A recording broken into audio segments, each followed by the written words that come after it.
नमस्कार दोस्तों, मैं हूं अर्पित और एक बार फिर से आपका स्वागत है। बिहार में विधानसभा चुनाव की तारीखों के ऐलान के साथ ही अब महागठबंधन में दरार बढ़ती जा रही है। कल लालू यादव जी ने कई प्रत्याशियों को सिंबल दिया था, लेकिन अब कांग्रेस से नाराजगी इस कदर बढ़ गई है और गठबंधन में बढ़ती दरार के बाद इन सिंबलों को वापस लिया जा रहा है। इतना ही नहीं, तेजस्वी यादव कल गए थे दिल्ली मुलाकात करने राहुल गांधी से, लेकिन राहुल गांधी ने उनसे मुलाकात नहीं की।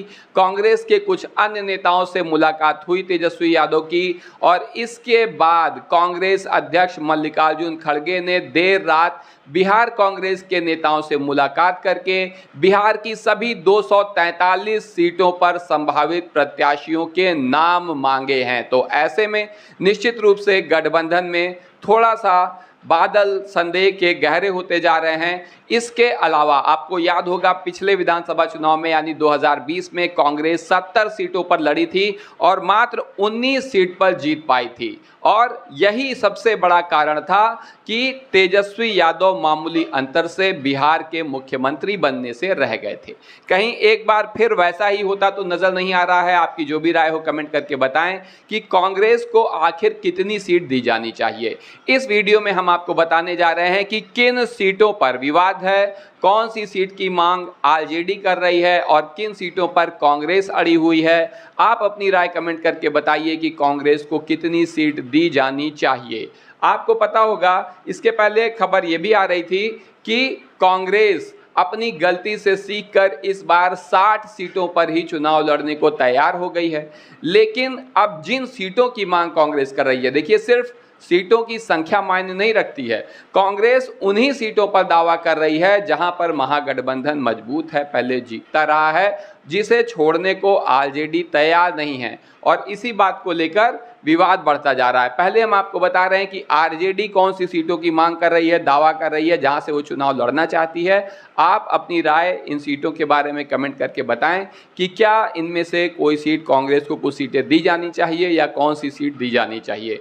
तो पहली सीट है राघोपुर, फिर है बड़हरा, बांका, रफीगंज, कटोरिया, मुंगेर, सूर्यगढ़ा, मसौढ़ी विधानसभा, संदेश, जगदीशपुर, शाहपुर, ब्रह्मपुर, मोहनिया, नोखा और जहानाबाद विधानसभा। इसके बाद नाम आ रहा है, आप देख सकते हैं, मखदूमपुर, बाराचट्टी, बोधगया, बेलागंज, अतरी, जमुई, चकाई और धौरैया विधानसभा का नाम आता है। जिसके बाद इमामगंज, नवीन नगर, रामगढ़, बेलहर, झाझा, डिहरी, तारापुर, शेखपुरा और दिनारा विधानसभा आ रही हैं। तो ये वो सीटें हैं जिन्हें आरजेडी किसी भी कीमत पर छोड़ने को तैयार नहीं है। दिनारा के बाद कुर्था, गोह, ओबरा, गुरुआ, शेरघाटी, नवादा, गोविंदपुर, सासाराम, अलीनगर, अलौली, बख्तियारपुर, बिहार शरीफ, परबत्ता, बकुराजा, बरूराज विधानसभा, हरसिद्धि विधानसभा, केसरिया,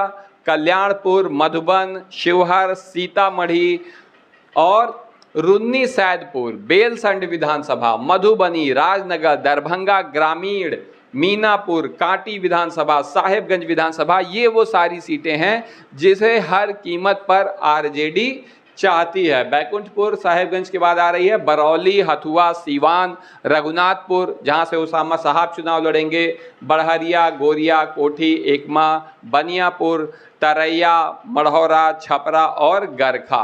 कुल 147 सीट की मांग यहां पर आपको बता दें कि आरजेडी कर रही है।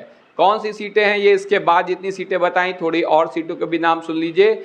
अमनौर, परसा विधानसभा, सोनपुर, हाजीपुर, महनार, उजियारपुर, मोइनुद्दीन नगर, हसनपुर, चेरिया, बरियारपुर, साहेबपुर कमाल, बिहपुर और पीरपैंती, गोपालपुर। ये सारी जगहें हैं जहां पर आरजेडी चुनाव लड़ना चाहती है। आप अपनी राय कमेंट करके बताइए कि ये सीट आरजेडी को लड़नी चाहिए, कांग्रेस को लड़नी चाहिए या अन्य सहयोगी महागठबंधन के दल को लड़नी चाहिए। तो पीरपैंती के बाद नाथनगर, अस्थावा, इस्लामपुर, हिलसा, कुम्हरार, फतुहा विधानसभा, दानापुर, मनेर विधानसभा, कटिहार, कोचाधामन, बाबू बरही, बिस्फी, धमदाहा और आलमनगर।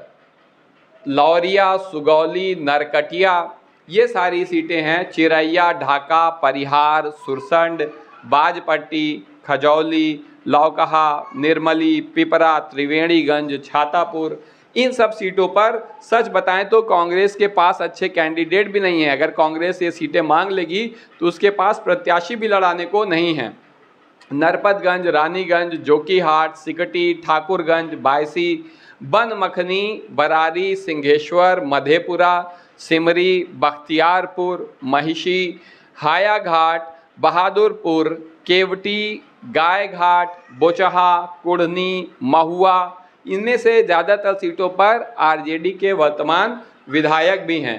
पातेपुर, समस्तीपुर, मोरवा, सरायरंजन, दरभंगा, राजापाकड़, पारू, गोपालगंज, सिकंदरा, चैनपुर और मोकामा, ये वो सीटें हैं जिनकी मांग आरजेडी कर रही है। लेकिन कांग्रेस भी अपने मांग पर अड़ी हुई है। हम आपको दिखाते हैं वो कौन सी सीटें हैं जिन पर कांग्रेस अड़ी है कि ये 60 सीटें तो उसको चाहिए ही चाहिए। आप देख सकते हैं सीटों के नाम। पहला है किशनगंज, फिर है कस्बा विधानसभा, कदवा, अररिया, भागलपुर, जमालपुर, विक्रम, हिसुआ, महाराजगंज, बक्सर, ये वो सारी सीटें हैं जो कांग्रेस मांग रही है। करगहर, मनिहारी, राजपुर, चेनारी, कुटुंबा, मुजफ्फरपुर, खगड़िया विधानसभा और औरंगाबाद, वाल्मीकि नगर, रामनगर, नरकटियागंज, चनपटिया, बेतिया। तो देखिए चनपटिया को लेकर यहाँ पर विवाद है। बेतिया, गोविंदगंज, रीगा, बेनीपट्टी, फूलपरास, सुपौल,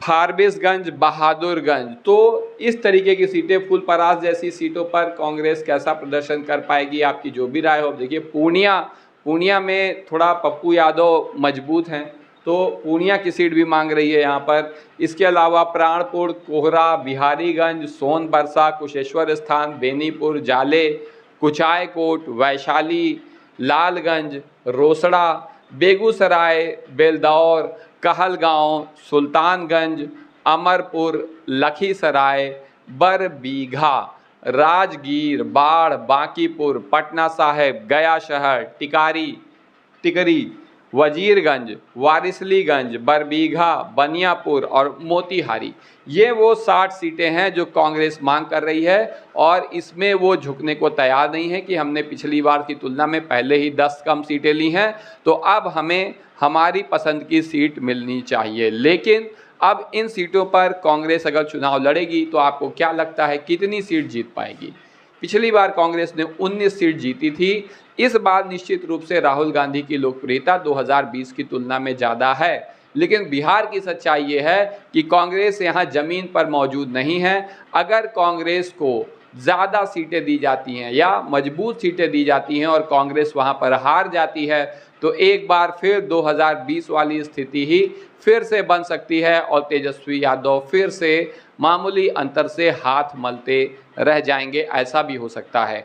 ऐसे में आपकी क्या राय है? जिस तरीके से कांग्रेस ने दबाव डालने के लिए आरजेडी पे सीधे सीधे सभी 243 सीटों पर अपने प्रत्याशियों की मांग कर दी है कि बिहार कांग्रेस हमें लिस्ट दे कि किसे किसे उतारा जा सकता है। सीधी धमकी है कि अगर बात नहीं बनी तो हम सभी 243 सीटों पर चुनाव लड़ेंगे। ऐसे में आरजेडी को क्या कदम उठाना चाहिए? उसे थोड़ा कड़क रुख रखना चाहिए या फिर जिस तरीके से लालू यादव जी ने जो चुनाव चिन्ह दिए थे, सिंबल दिए थे, उन्हें वापस लेने का काम किया है, तो मतलब है कि आरजेडी अभी थोड़ा शांत रुख अख्तियार करेगी।